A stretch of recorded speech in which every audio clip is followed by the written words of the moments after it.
Okay, so I have only like 30% on my phone, which could die fast, and I have no idea how much storage I have. What else is new with filming with me? But I wanted to talk about a common complaint that I hear from friends, from acquaintances, from everyday people, which is the idea that nobody wants to date me, and share my own perspective from my own experience, and also how I've overcome this idea to be able to find good dates, get into good relationships, which I will note, not currently in a relationship, but this, what I'm about to share, has really shifted my mentality around the concept of dating, which has made dating much more enjoyable for me, and also has helped me get better dates and enjoy just generally the whole experience and feel better about myself in the process. And I think this is something that people don't talk about enough when we get into dating, because oftentimes I feel that when we talk about dating, we're thinking about all the chemistry aspect of it, how to be attractive, how to attract someone, even in the law of attraction sense, where to look for a date, how to be when you're first talking to someone, how to ask someone out. And we're missing this inner work section, which I have found has been way more impactful than any external tip I've been provided with. But first, if you're new to the channel, welcome. And if you've been here before, welcome back. I'm Isabelle, and I help you understand yourself so you can feel more clarity and control over your life. Now, before I dive into today's video, make sure you hit the link in the description below to book a reading with me. And yes, I know if you're thinking reading, what does that mean? A birth chart personality reading. We go into your astrology, your Enneagram, and the rest of your personality types in this 1 hour coaching call. And if you're averse to astrology, you feel like it's spiritual juju, hang in there. I know that a lot of people are either full-on astrology obsessive or anti-astrology, but as much as I love astrology, I see myself as neither, and that is the approach I invite you to take, which I'll get to more later. But let's talk about the hot topic constantly in society, which is dating, especially in a world that is so focused on nowadays finding your partner, finding the one, especially with how much this is promoted in movies and books. The happily ever after is always in finding the person, or at least most of the time. You know, we have the occasional La La Land story where it's the opposite, and then it's a sad story in many ways. So I felt inspired to talk about this because, as if you've been following the channel, I've recently got out of a relationship. I've been very active in the dating world for probably about a year now, and have made a lot of friends, and I see that dating is still a very frequent complaint. Everyone I interact with seems like they just hate dating nowadays. The dating world is screwed. Girls can't seem to find a good guy. Guys complain that no girl wants to go on a date with them and don't even give them a chance. And this is stressful, to say the least. I can understand how it is that way, especially with how disconnected our world is nowadays. It feels like we don't really have much of a support system, any of us, I think, or many, I should say. Many of us feel we don't have a strong support system because we're not very connected to our families, don't have a strong friend group, and so finding a relationship is very much a compensation, which I know it sounds like a bad thing, kind of is. More so, I'm just bringing awareness to the situation, so I'm not necessarily trying to say something negative about dating, but it seems like there's just very much a reliance on the dating world right now. So we've been putting more stress on finding relationships, and in the process, it seems like the dating world's gotten more and more confusing. And one of the most common things I hear people say, specifically men too, but women as well, is, why does no one want to date me? Especially, why does no one good want to date me? Because we feel the sense that we'll go on dates and either the person's awful or they seem to betray us. They cheat on us, they go to someone else, and it just feels like, why is it I can't find someone good, and why am I so basically unlovable is the feeling. And that is a hard feeling to combat, to face that feeling when we're alone and not in a relationship or not actively dating or get rejected. That feeling of people don't like me And I wanted to share some of my own personal insights into how I overcame this, because I know I entered the dating world with a lot of passion. I was just excited to put myself out there, and I was very bold and brave, true to my Aries self, and ended up in a great relationship as a byproduct, which I ended. But I also noticed how I felt stressed in the process, and especially coming out of a relationship, seeing how much of that was a persona. And I think that's something all of us feel, is that we have to put on a persona when we first start dating, or, you know, it's like our flirting persona even. And it can be hard to identify whether that is good or bad, especially because our flirting persona tends to be liked. That's really why we have it. It's the same reason we have a personality in different areas of our life. How we, you know, like stereotypical people pleasers will say that they are that way because they get a lot of recognition and validation for it. They get along with people. And I think all of us do that unconsciously, especially in the dating world. We find our persona that people seem to like and we play to it.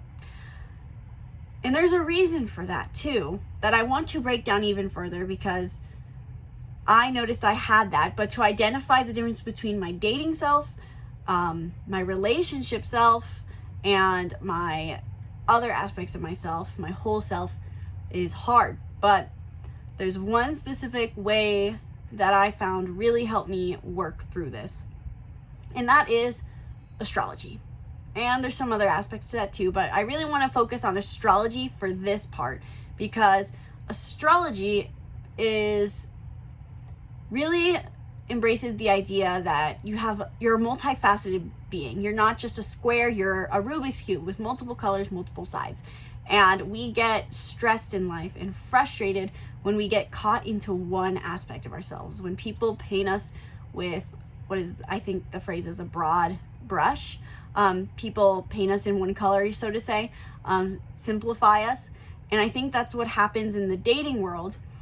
This is the first aspect I want to talk about. I have other points that I want to make too about why you're feeling so undateable. So the first reason potentially is you're acting in a persona. And again, this is, like I said, something I've learned from experience that I do. And in the astrological sense, here's why. So for those who don't know, at the moment of your birth, imagine that the universe took a screenshot of where all the planets were in our solar system, and specifically within the zodiac wheel, the moment you're born into the world. That is your birth chart. It is the stamp of your personality made on you the second you enter the world. And it does not limit you, because there's so many different aspects to it, and yet at the same time, it's what makes you unique. Because all these different astrological energies are present, but they play out in different areas of your life based off your chart.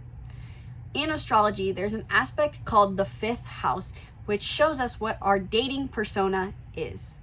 For example, my fifth house is in Aries, which to anyone who has ever interacted with me in a fun setting or in a dating setting would probably describe me as spitfire, upfront, and blunt. I am someone whose flirting approach could almost be insulting, and am definitely the kind of person who will be the first to ask someone to dance, the first to give someone my number. That is my dating persona. So whatever your sign your fifth house is in can tell you what your dating persona is. And I highly recommend that if you're struggling in the dating realm, or on the other hand, if you feel insecure in approaching someone, look at your fifth house. Now here's the other side of that though. That is our dating persona. But as we get into a more serious relationship, or we want to move into our seventh house, the seventh house is a house of committed partnerships. Stereotypically marriage, but it could simply be actual just committed relationship. So for example, for me, I was very much my Aries fifth house blunt persona when I first started dating, specifically my last relationship too. I was upfront in inviting him out, being just honest with how I felt.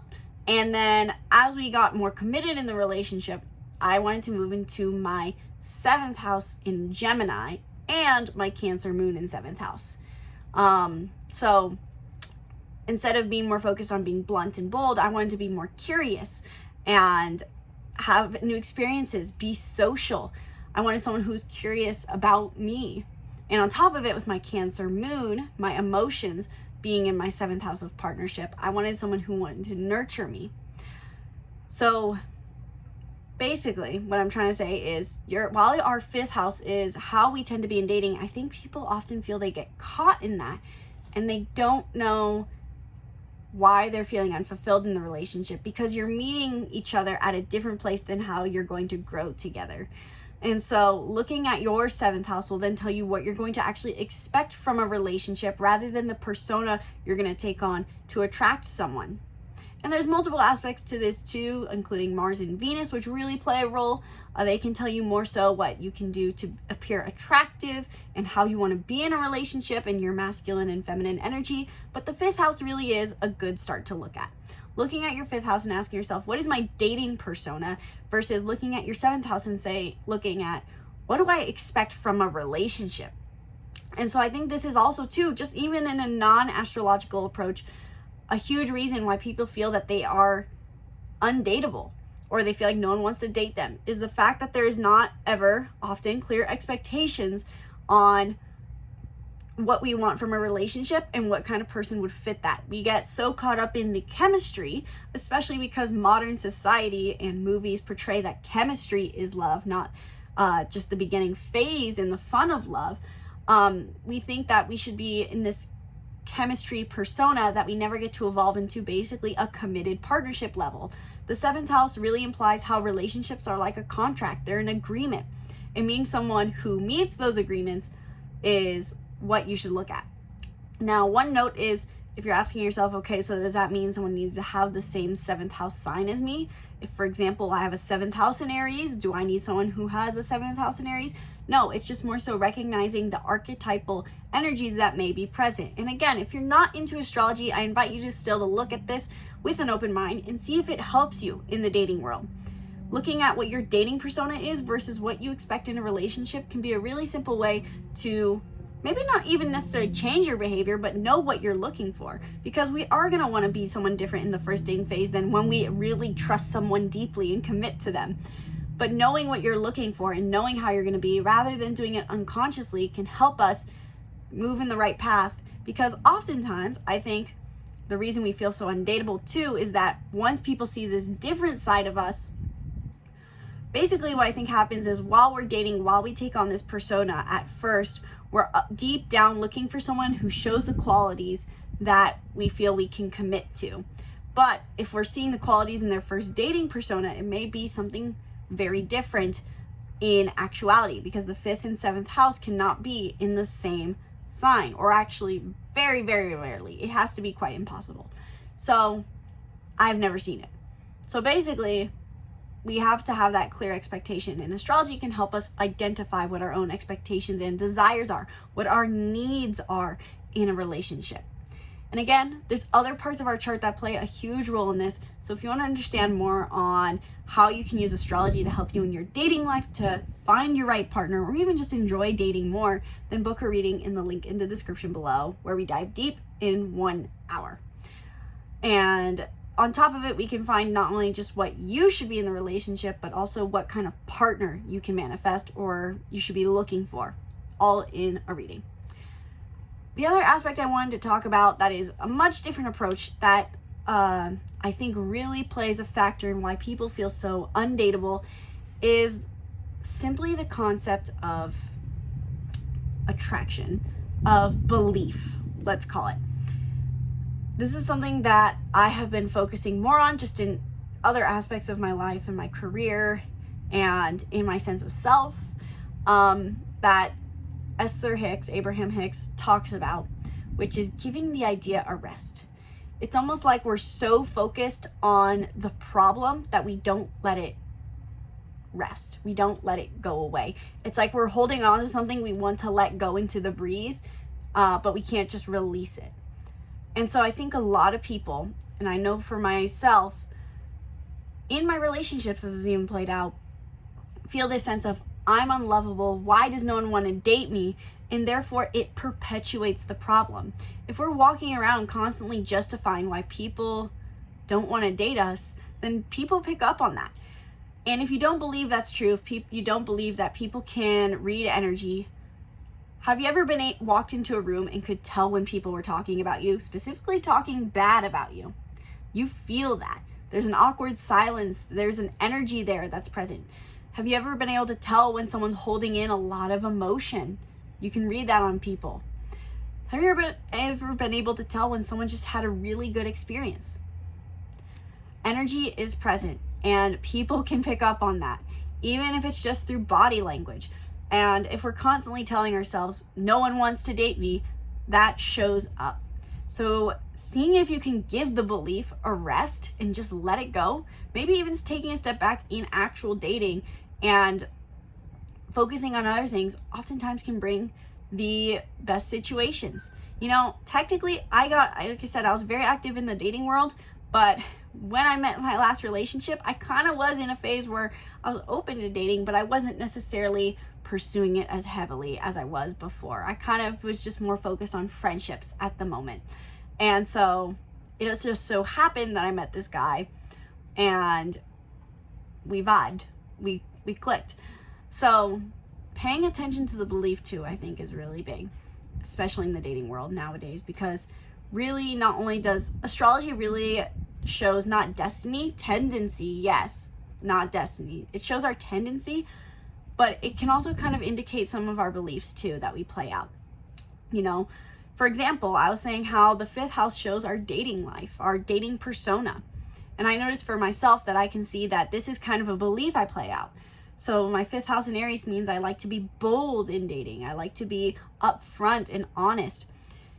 But I can also see that from my own internal dialogue, as I believe that I cannot find a relationship unless I'm bold and blunt and upfront.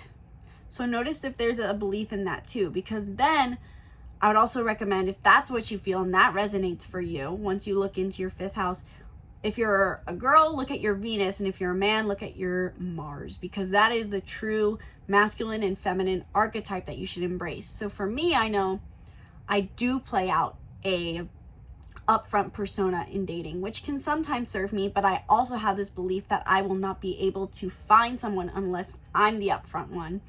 Whereas my Venus is in Taurus, which means that in love, I want to be more grounded, down to earth. I want people to try to win me over and just be in my own lane. And so balancing those energies by both being upfront if I find a good opportunity, but not feeling like I have to relentlessly pursue, is important. So the same thing can apply for you. If you're a woman, look at your Venus and see how that differs from your dating persona based off of the sign your 5th house is in. And if you're a man, look at your Mars and what it means for it to be in a certain sign, and how does that differ from your 5th house sign. So writing these out, my dating persona is insert 5th house tendencies, 5th house in blank sign. And if my Mars is, or Venus is in this, and that means my feminine or masculine archetype is this.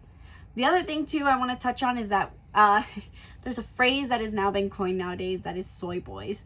And I think this is simply implied in the sense of, and it is very true in the sense that we have a society of men, as I've observed, that are more comfortable in their Venus energy, their feminine, than their Mars. Probably because we have a negative relationship with the masculine archetype. A lot of us had traumatized fathers, even more critical mothers, who've made us feel that we're not supposed to be assertive at all in any form.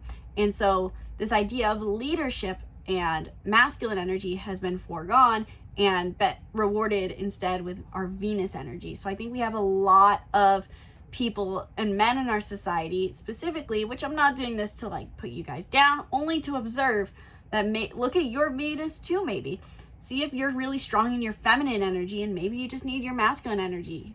Naturally, astrology indicates that we are supposed to embrace everything as a whole. But when it comes to dating, women should have some of their Mars and men should have some of their Venus, but they're going to want to predominantly be in their own masculine, men in Mars energy, women in Venus energy, in order to feel a sense of balance. So, key takeaways from this video: if you're finding it hard to date, if you feel like that Nobody wants to date you. You can't get a good date. Feel like you're unlikable. Look at your 5th house. What sign is it in? And what is your dating persona based off of that? Then look at your 7th house. What is it you expect from a committed relationship? Is that what you want right now? Or do you just want some fun dating? Look at your Mars, men, and ask yourself, what is my masculine energy? How do I feel masculine? How can I lead the way and pursue? Women, look at your Venus. How can I be an attractor for relationships? And simply look at these things, all of these things, both parties, men and women, and appreciate yourself. Give the belief a rest that you can't get a good date, because the more you focus on that, the more that's what you're going to attract. If I asked you to look outside right now and look for red cars, you'd probably count all the red cars. But then if I asked you what color, don't look, but how many green cars were there, you wouldn't be able to tell me, because where you focus is where your attention goes. That's what you see. That's all of what you see. And so give the belief a rest that you're unworthy of dating, unworthy of finding a good date, finding a good girl or guy. Let it go. Give it a break and focus on something else if you need to, you know? The 5th house is not just our dating persona, but it's also our creative expression, our childlike joy. And it shows us how we find fun in our life. So let yourself maybe just have some fun. And if you want more help understanding how you can use personality systems, including astrology, but also more, because I didn't even touch on how our Enneagram programming plays into this, and even our Myers-Briggs personality plays into this as well. But those are huge roles in our relationships as well, and our dating life. So if you want to learn more about how your personality is affecting your life and affecting your dating life personally, so that you can get a good date and find the one, then book a reading in the link in the description below, where we dive deep, and I mean deep, into who you are. You don't have to know a thing about these personality types. You could know everything. You could already be an astrology personality guru. These readings are meant for anyone who has a desire or is struggling with something. So book in the link in the description below, and I would love to help you figure out your dating life and reset. If you'd prefer to learn on your own, then right below that link, you can get the astrology bundle, where you can access all of the workbooks I've personally used and created for myself, now digitized, to help you understand your chart. If you're more of a self-learner, I highly recommend this. Thank you guys so much for watching this video. Sincerely hope you enjoyed. Be sure to subscribe to the YouTube channel and let me know in the comments below if this video gave you insight into your dating life.